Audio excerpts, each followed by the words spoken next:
Cooking hacks প্রতিদিনের ইফতার।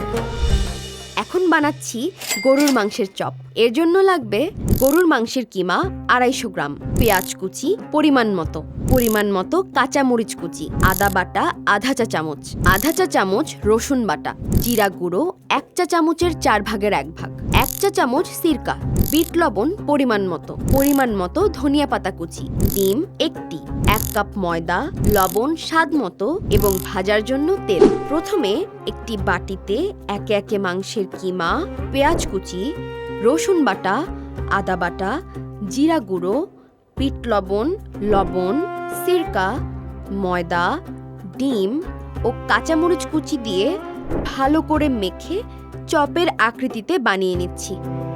এবার fry প্যানে গরম তেলে ছেড়ে লাল করে ভেজে নেব। ভাজা হয়ে গেলে প্লেটে নামিয়ে টমেটো, গাজর ও ধনিয়া পাতা দিয়ে সাজিয়ে পরিবেশন করব দারুণ সুস্বাদু গরুর মাংসের চপ। কুকিং হ্যাক্স প্রতিদিনের ইফতার।